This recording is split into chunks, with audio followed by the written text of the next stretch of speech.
Kate McCann stated in her book that she washed Madeleine's pyjamas on the Thursday morning, the 3rd of May 2007, the day she says Madeleine was abducted. She said it was to wash away a tea stain. After Madeleine was reported missing, the McCanns gave the police a description of the pyjamas in which Madeleine was said to have been stolen from her bed. This photograph appeared in several British newspapers 6 days after Madeleine's reported disappearance. And because the image had been supplied to the press by the Portuguese police, people assumed it was a police photograph taken by the Portuguese police. The image is not, in fact, an official police photograph. It was supplied to the police by the McCanns or somebody associated with the McCanns.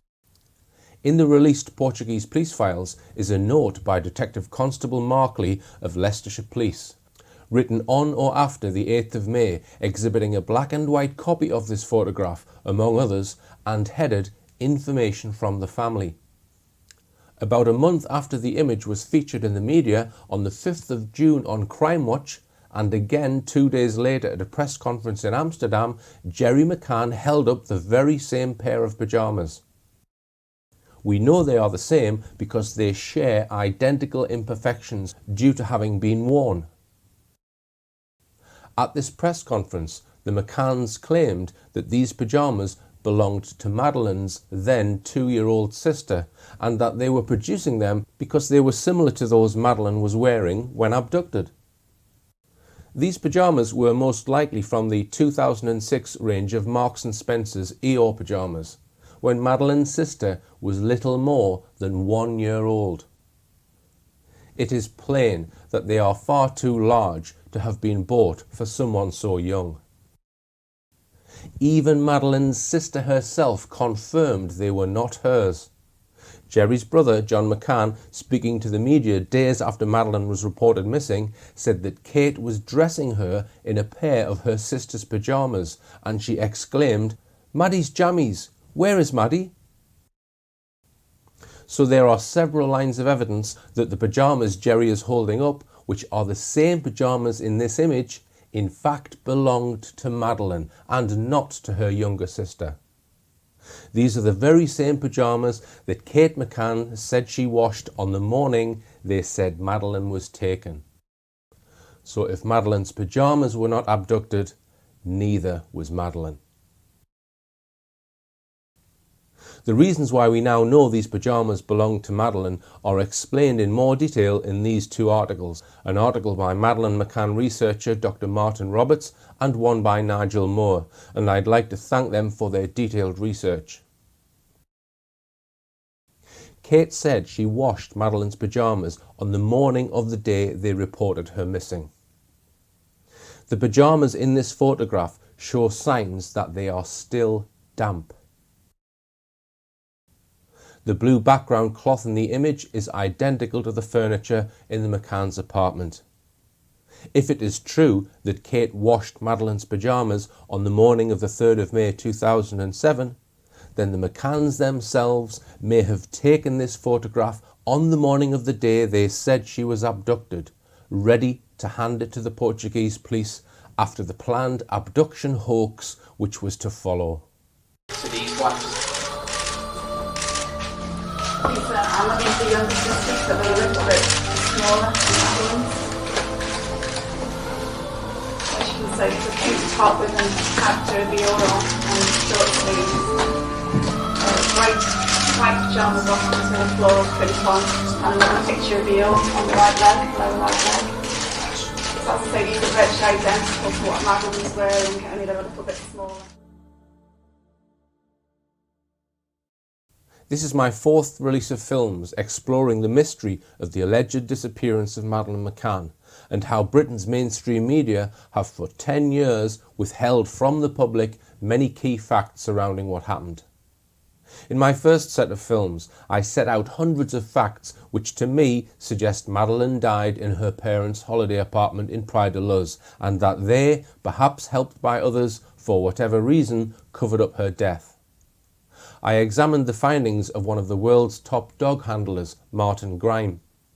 His cadaver and blood dogs between them made 17 alerts to the past presence of a corpse and blood. I discussed the McCann's reactions to these dramatic findings. This is the first time that you give us a big interview, not being arguidos since then. So now I feel free to ask you this directly.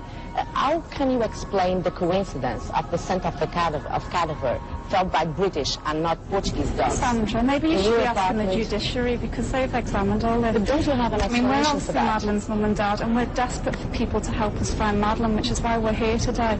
The majority of people are inherently good, and I believe the majority of people in Portugal are inherently good people, and we're asking them if they'll help us spread this message to that person or people. So you don't have any explanation for that? Ask the dogs, Sandra. Ask the dogs, no, Jerry. Now I think that I feel free to ask you. They also claimed the dogs had only alerted to dirty nappies or rotting meat. I dealt with mountains of circumstantial evidence which, in my opinion, implicate the McCanns and some of their friends in the cover-up of Madeline's death. There were irreconcilable contradictions between witness statements.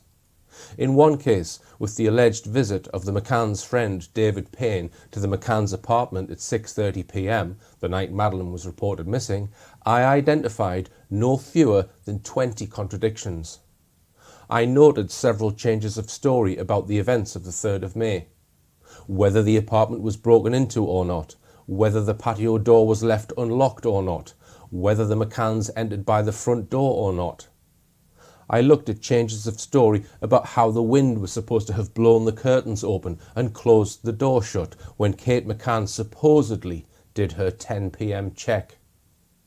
I also delved into the extraordinary range of individuals and agencies used by the McCann team for their private investigation. Most of them were thoroughly disreputable, and some turned out to be crooks. Two of them, Antonio Gimenez Raso and Kevin Halligan, each spent 4 years in jail on charges respectively of corruption in public office and a $1.5 million fraud. Another, Gary Hagland, was an expert in advising companies on avoiding being accused of money laundering. Others had connections with MI5 and the British Security Services. I then went on to examine the huge involvement of the British establishment in the case from day one. Tony Blair's chief media advisor, Clarence Mitchell, was on the case from the early days. He once boasted that his job was to control what comes out in the media. An assortment of PR men, lawyers, British police and security services, criminal profilers from MI5 and others also descended on Praia de Luz in the first few days. The Metropolitan Police Force's supposed 6-year-long investigation, Operation Grange, which began in 2011, was set up after Rebecca Brooks, then the CEO of Rupert Murdoch's News International empire, manipulated David Cameron into action after reportedly threatening him with a week of bad headlines about Theresa May. And it seems now that Operation Grange was never intended to be a real investigation. It was another intelligence tool with which to mislead the public into accepting a bogus abduction claim. Grange was a psychological operation, a psyop. In fact, the whole case has been a 10-year-long psyop. In my second release, I highlighted what I called 4 phantom abductors. I exposed the claim by Nuno Lourenco that a Polish holidaymaker, Wojciech Krakowski, had tried to kidnap Lourenco's young daughter as an obvious fabrication. I showed how his false claim derailed the Portuguese police investigation in its early stages. I then presented evidence that the McCann's friend, Jane Tanner, had fabricated her claim of seeing a man carrying a child near the McCann's apartment at 9:15 p.m. the night Madeline was reported missing. After that, I showed that Martin Smith and family from Ireland, who claimed to have seen a man carrying a child at 10 p.m. that night, contacted me to distance himself from Robert Murat, but then failed to reply to my follow-up questions about their alleged sighting. As far as I'm aware, the Smiths have never gone on camera with their account.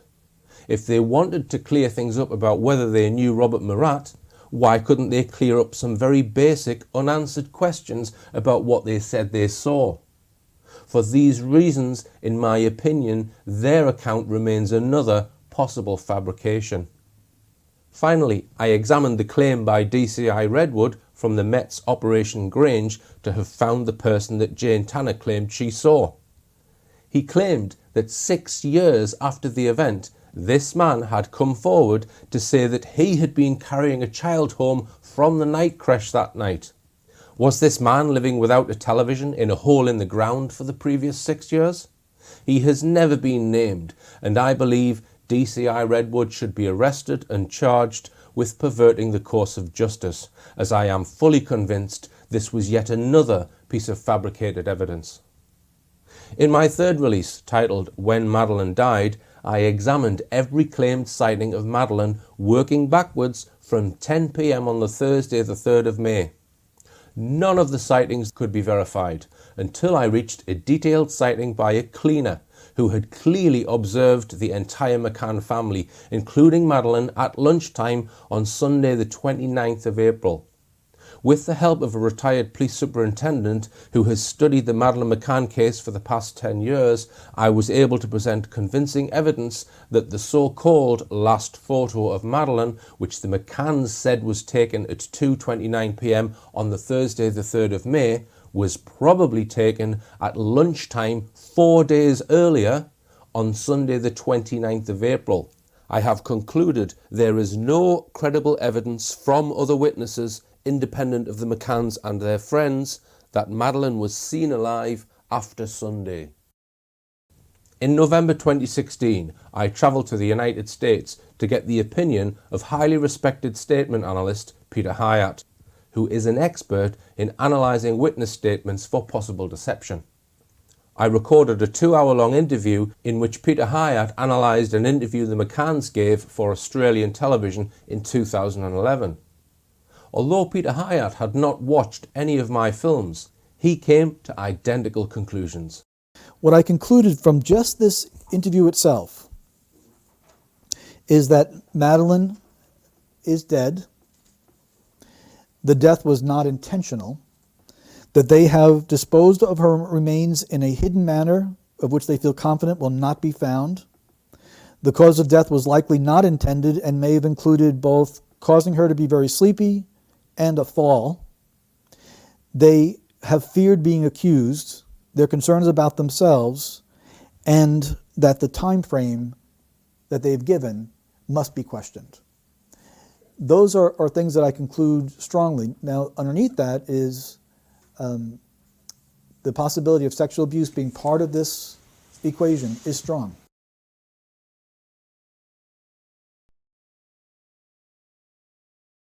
In this release, my fourth set of films, I will deal with two issues I promised earlier to look at. One is the role of the initial chief suspect in this case, Robert Murat. The other is the issue of how Madeline died and why it was covered up.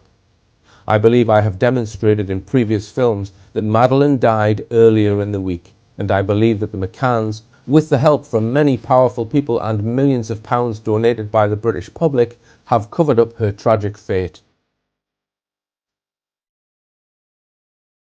From now on in the film, I am assuming Madeline died during the 2007 holiday and was not abducted. I will not specifically say each time alleged death or allegedly died. I will speak as though this is true, so that the narrative flows better. But I state now that the death is based on my own belief, which is based on the evidence I have revealed. It is not a statement of legal fact. There is no suggestion at all, by the way, that Robert Murat was involved in Madeline's death. It is the extraordinary things that happened after her death that I shall be examining in relation to Robert Murat. Murat flew out to Portugal from the UK at 7 a.m. on Tuesday the 1st of May 2007. This is about a day and a half after the time when I believe Madeline died, and 2.5 days before the McCanns reported Madeline missing. Murat was born in London in 1973. At the time of Madeline's reported disappearance, he was just 33 years old. His father, John Murat, was born in Portugal, but he was sent to England to be tutored at the Hillbrow School, an exclusive boarding school in Eastbourne. Later he went to Bradfield College, where he was a contemporary of comedian Tony Hancock.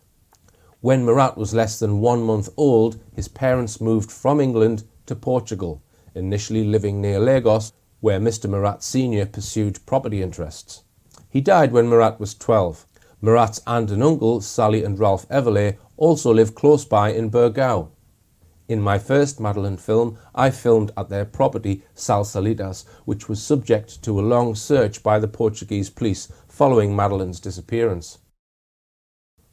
Like his parents, Murat's early life was split between Portugal and England. During this time he became bilingual in Portuguese and English.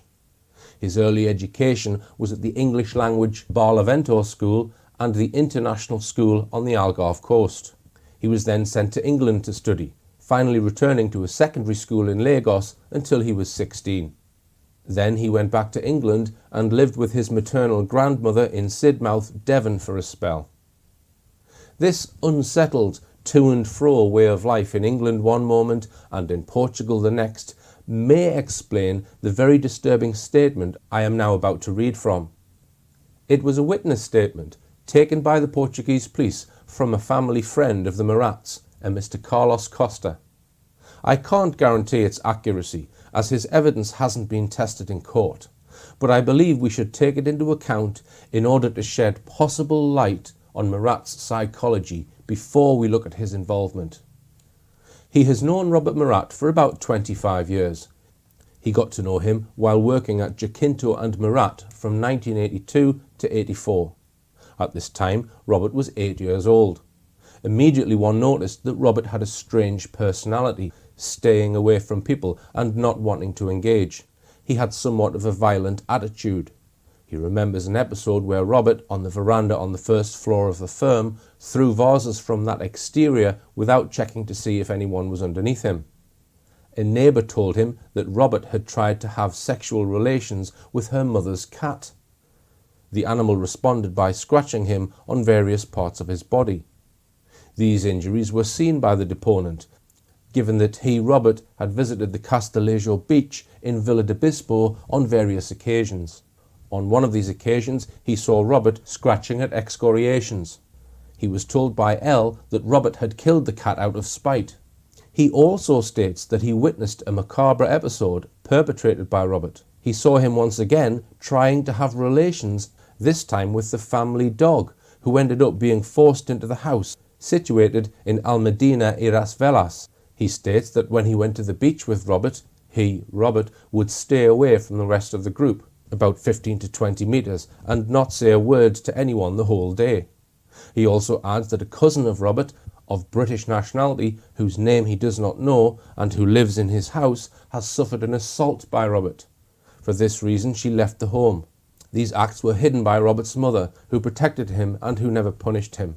At this point, Robert was 16 years old. He would like to add that according to what he knows about Robert, he was not surprised that he was described as a disturbed person and could very easily turn violent. He is also someone with a sadistic and deviant sexual personality, and who is also misanthropic. This is based on contact with him for 15 years. If he did abduct this child, then the witness believes she may be dead. He concludes this from Robert's violent and deviant personality. He adds still that he also was violent with his mother when he was reprimanded and would react by kicking her. He asserts that Robert did receive psychiatric treatment whilst in the UK. So, Mr. Costa describes here a person who was prone to sexual deviance, violence and sadism, and has given specific examples. After Murat left school, he began selling double glazing and then later became a car salesman. He moved to Norfolk, where he again worked for a car sales firm called Inchcape, and then for turkey farmer Bernard Matthews. It appears he also worked occasionally as a Portuguese-English interpreter for the police. This experience was to become very relevant in the events following Madeleine's alleged disappearance, as we shall see. At the age of 28, Murat married Dawn, a woman several years older than himself, who already had one child. Murat and Dawn had a child, Sophia, the following year, who was nearly 5 at the time Madeleine was reported missing. Murat persuaded Dawn to move to Portugal, but a few months later they agreed to live separately, Dawn moving back to Norfolk and Murat staying in Portugal with his mother in her home, the Casa Liliana. Murat would visit his daughter from time to time in England. They then agreed to get divorced. The week that the McCanns went on their ill-fated holiday to Portugal, Murat says he was staying with his sister in Sidmouth. He had another sister in nearby Exeter. His grandmother had died, and Murat said he was engaged in renovating her home in Sidmouth. The events begin on Monday the 30th of April. That was the third day of the McCann's holiday. It is also the very next day after what I said in my last film was the last credible sighting of Madeline at lunchtime on Sunday the 29th of April. As my previous film showed, it is probable that Madeline was already dead by the 30th of April. On that Monday, it is likely that someone spoke by phone to Murat from Portugal on the 30th, which prompted him to come over to Praia de Luz as soon as possible. It has never been clear who made such an all-important call to him. He booked a flight late on the night of the 30th to leave Exeter Airport, just hours before the flight took off at 7 a.m. on Tuesday the 1st of May. Looking at the history of Murat's travel to and from Portugal before May 2007, he says he made trips back to England to see his wife and daughter in these months. So if we look at the records obtained by the Portuguese police, we find him taking a trip back to Portugal on the 2nd of January 2007. He stays there for nearly 3 months and then flies back to England on the 20th of March 2007. Ostensibly to refurbish his grandmother's home, or visit his ex-wife and daughter, or maybe both. So he had been back in England for about 6 weeks before someone, we are not sure who, required his urgent presence back in Portugal. The reason it seems sudden or urgent is because there is such little time between him buying the ticket and flying out. If we examine the telephone records from the landline of Robert Murat's mother, Jennifer Murat, these reveal quite intense telephone activity on Monday the 30th of April between her phone and 2 Exeter telephone numbers, one of them being Murat's sister's phone, where Murat appeared to have been staying at the time. One of these phone calls to a UK landline just after 9 a.m. lasted over an hour. Some of these calls were to a UK mobile phone number. Why was Murat's mother speaking to him that day? Or could someone else have made the call? Michaela Walchuk, his fiancée perhaps. Michaela Walchuk's mobile phone records on that Monday morning show that she made several long phone calls instead of her usual short ones. But whatever calls Murat did receive that may have prompted his early morning flight to Portugal, he boarded the 7 a.m. flight to Faro and was there by 9 a.m. And there to meet him was his mother. Murat was first pulled in by the police for questioning on the 14th of May. They questioned him about his movements from arrival at Faro on the 1st of May up to the morning of the 4th of May after Madeline was reported missing. Remember, it is assumed Madeline is already dead before he arrives in Portugal. Here is the record from his first interview. I will give a summary of his movements based on his statement. Tuesday the 1st of May. Arrived at 9:30 at the airport in Faro, where he was met by his mother. Stopped at a petrol station at the airport exit that had closed toilets. He didn't eat anything or fill up the car. He then drove to the A22, where he stopped at the first service station on the way. He drank a latte coffee, as did his mother. He ate a meat pie, and his mother had a cheese and ham croissant. Soon after that, they went directly to Casa Liliana in Praia de Luz, where he arrived between 11:30 and noon.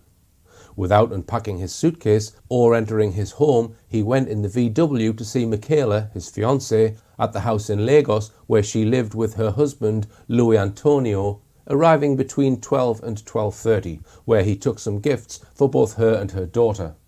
Michaela and Luis Antonio were in the process of divorcing. He remained in her house, he thinks, until between 3 and 3:30 p.m, talking with the entire family, including the child's father, Luis Antonio. He then drove himself home, where he arrived at 4 p.m. He does not remember having gone to another place before arriving at his mother's house. Once at home, he does not know if he went out again that day. Wednesday the 2nd of May. He got up at around 9 a.m. and left home between 10 and 10:30 a.m. He went to Lagos in the VW to Michaela's, where he arrived at 10:40. He entered her house and she was alone. He remained there for a short time talking. They left there and went in the VW to the centre of Lagos. He parked in a street and went to the home of Francisco Pagaret, his lawyer, who was not there, but Pagaret's girlfriend was there. Next, he went to meet his future real estate partners in their store called Putos Grados, located in Lagos, whose current line of business is the sale of clothing, owned by Jorge Silva. After the meeting in the store, he went to a cafe with Michaela, Jorge Silva and Jorge's son Jason. Soon after this, they went to another cafe located in Lagos Marina, which was less noisy, where they talked about business. He had a latte to drink, but does not know if the others did. The bill was paid by Michaela in the first cafe, and he has no idea who paid in the second. They remained in the second cafe until between 10 to 2 and 2 p.m. After the marina, they walked back to the VW, and he then had lunch in the Bembom restaurant in Lagos, this time only with Michaela. They arrived just after 2 o'clock. He ate roast meat, and lunch ended between 3:15 and 3:20. They then went to the school to pick up Michaela's 8-year-old daughter, arriving at around 3:25. They then went back to the home of Pagaret, who this time was present. They spoke with Pagaret about Murat's divorce and about building properties while standing next to the VW. He and Michaela then returned to Michaela's house in Lagos with her daughter. He remained in the apartment with Michaela and her daughter for a long time. Her husband Louis arrived by 9 p.m. or shortly after, when they were having dinner of pork or turkey. He left Michaela's home at between 10:30 and 11 p.m. in the VW and went to his mother's house in Praia de Luz, parked the vehicle in front of the house, spoke with his mother who was awake, played cards on his computer and went to sleep between 1 and 1:30 a.m. He remained at the house until the next morning. Thursday the 3rd of May. He woke up between 8 and 9 a.m, took a bath, dressed, drank some tea, then left the house in the VW at 10. He presumes he went to Lagos to see Michaela. He does not know where he parked the VW. He went up to her apartment, rang the bell, Michaela opened the door. Only Michaela was at home. They talked about the website for their real estate project in the lounge and in the kitchen for quite some time. They left the apartment at around noon in the VW, taking the roads towards Portimao. Before Odexer, they went round the access roundabout to the A22. 10 to 15 minutes after leaving the apartment, they came to the petrol pumps of the Galp M24 service station on the A22, where they had lunch. They left the service station and returned to the apartment, where they once again spoke about various things. They collected Michaela's daughter from school in the VW at 3:30 p.m, and the three were then met with Jorge Silva and his son. He does not know where, but believes it was at the Lagos Marina. There they went into a cafe whose name he can't recall. It was next to a play area for children where Michaela's daughter played. They spoke about Ramajan, their new business venture, and the meeting finished late, he thinks between 6 and 7. Everybody left together, went to the VW, which was parked in the car park at the rear of the marina. They gave a ride to Jorge Silva and his son, dropping them off at the bus station next to the CTT in the city, arriving between 7:15 and 7:30. He parked the VW in front of the house and does not recall if his mother was at home when he arrived, but he thinks so, because it was late for her to walk the dogs, as she usually leaves at 5 and returns at 7. After entering the house, he may have drunk tea and watched television. He may also have read a newspaper. He talked with his mother about Ramajan, ate a ham and cheese sandwich, sitting in the kitchen with his mother, until between 10 and 11 p.m. Contrary to what he said originally, he was not with Michaela when she went to a Jehovah's Witness meeting between 8 p.m. and 10 p.m. This is why he didn't phone her, because she turns her phone off in the meetings. He doesn't know if he called her after 10 p.m, but accepts that is a possibility. He was at home with his mother when at 10:30 p.m. or a little later, he heard the siren of an ambulance or police. He commented on that to his mother. However, he did not leave the house to investigate. He did not leave again until the next morning, having gone to bed around midnight.